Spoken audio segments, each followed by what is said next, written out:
This is Ellen Valentine here. I'm with Leatherwork School. I really appreciate you joining me. Today what I want to talk about are setting snaps and hardware and all the different options that you've got. Sometimes the hardware is very functional. Sometimes it's purely decorative. And there's several different ways that you can go about doing that. So let me switch over to the workbench here and I can show you the different options. Got lots of things here for you to see. First, what I want to show you is the setting presses. Here I've got two different setting presses. This one is actually by Tandy. It's one of the first things I bought when I first started thinking about going into leatherwork. And then this is actually a European threaded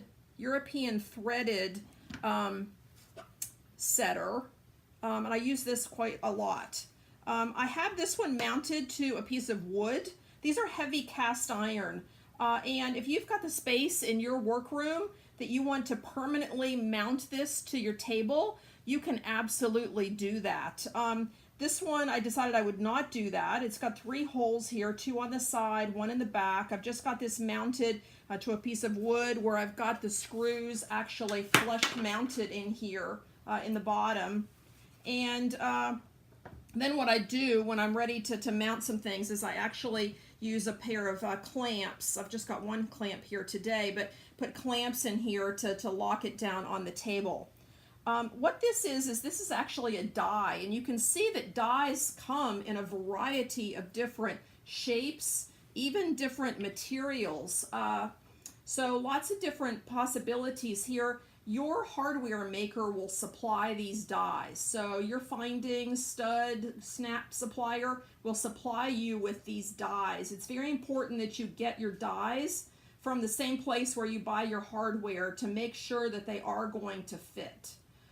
You'll also notice that these machines are different. So if you look at the bottom of this die and you compare it to the bottom of, say, this die, the bottoms are very different diameters. This one would not fit in my red setting press. So you really want to make sure, again, that you ask your hardware manufacturer, are you using a European threaded setting press or an American imperial setting press? So that's very important that you get that clarified so that you are using the right press and that your dies will fit properly. So let's just look at a couple of pieces of hardware here. This is a very, very small. You'll see them in the palm of my hand here in a second. They're absolutely tiny, tiny, small little studs that you can put into your products. Might be helpful for holding a very small strap. These can actually be hand mounted. You don't have to have a setting die and a setting press for everything. This happens to be a hand setting press. This one is made by Buckle Guy, and once you purchase their initial piece, you can buy different inserts here. You can buy different inserts, and you actually hammer these. So we'll do this first one here. All you do is you take your rotary punch, and you punch your hole, and the hole is, you know, the size that you need for your piece. And then you insert your hardware. You insert the stud here on one side, you insert the cap on the other. It's so darn tiny you can hardly get them on, but you're going to push them on until you hear a snap. I'm going to go with another one here because I'm not hearing the snap. So we'll go ahead and give this one a go. Oh, you know what? These might be the bottom rivets to my other, that's what it is. I'm not using the correct top piece. So there we go. Now we're going to be in business. So there we go. I just heard the snap. So now we have the top and the bottom, but it's not affixed the whole way. There's a gap in here. So what I'm going to want to do is put this on firmly onto the base. Use this piece on the top. Insert it as so. Get your hammer, your soft face hammer, and give it a good whack, and then you're going to be nicely mounted in there. So that's a hand set. Machine setting is going to be a little bit different. You'll again make your same hole here, And then you will find your stud, and here I've got the larger stud. I don't know if I've got the bottom piece to this. Here's the bottom piece, so we'll put that one on there on the bottom. So you'll put that together, and then you'll put this into your die in the bottom, and then you will hold this and twist. It's a holding and twisting motion to actually set that in place. So that's what you're going to want to do. Again, you know, really nice little piece here. I use this to attach some key leashes and things like that inside my bags. Really nice detail for the end of a zip pull. Just a super nice piece. One of the things that I do, by the way, is I actually make a sample, and I've got a lot of samples here. I actually make up a sample of my pieces, and I keep these actually in my bins so that there's no doubt when I'm pulling the hardware out what it is that I'm pulling out and what I'm going to be able to make with it. So I would suggest that as soon as you get your new hardware and your new dies, that you make up some samples and you keep those in your storage bins. I just use these simple storage bins. You can get these at the hardware store. Super easy to store things in.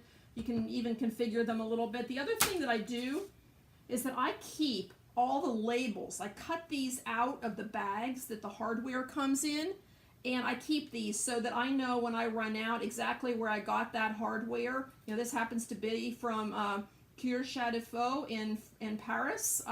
So I know where these came from. I keep those right in there with my hardware.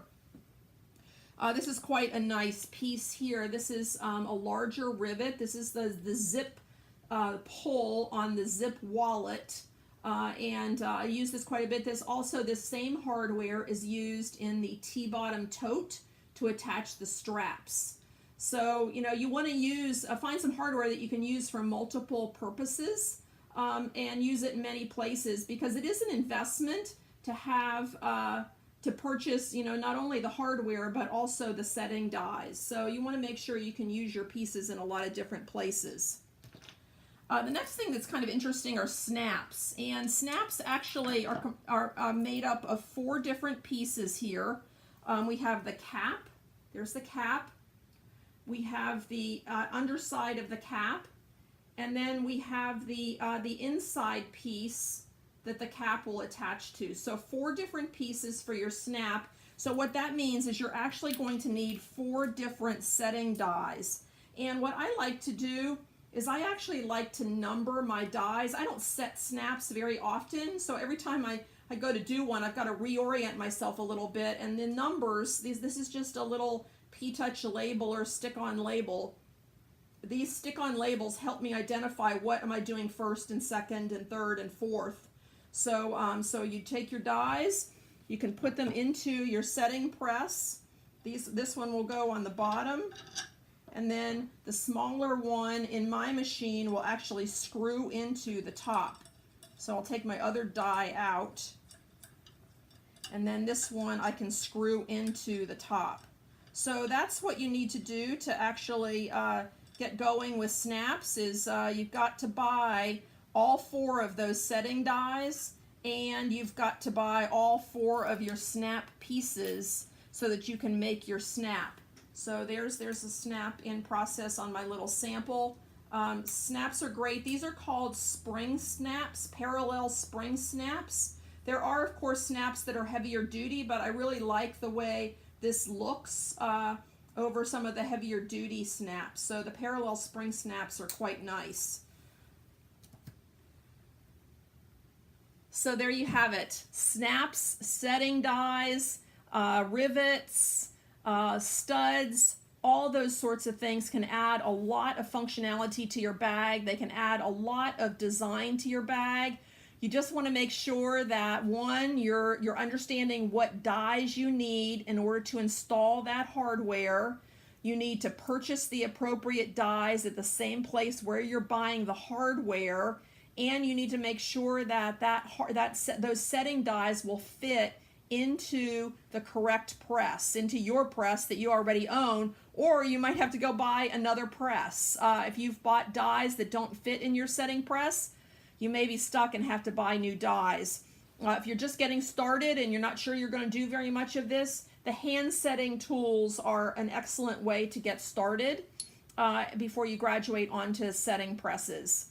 If you're in a large production environment, you can actually get these setting presses with foot pedals and some semblance of automation to them to make things even a little bit faster. But I think for most of us working in our home studios, the tabletop, hand turn, hand twist setting presses will be great for you. As always, if anybody has any questions, you can reach out to me, support@leatherworkschool.com, or you can find me on Instagram @leatherworkschool. Thanks so much for joining me today. I really enjoyed being with you. Thanks.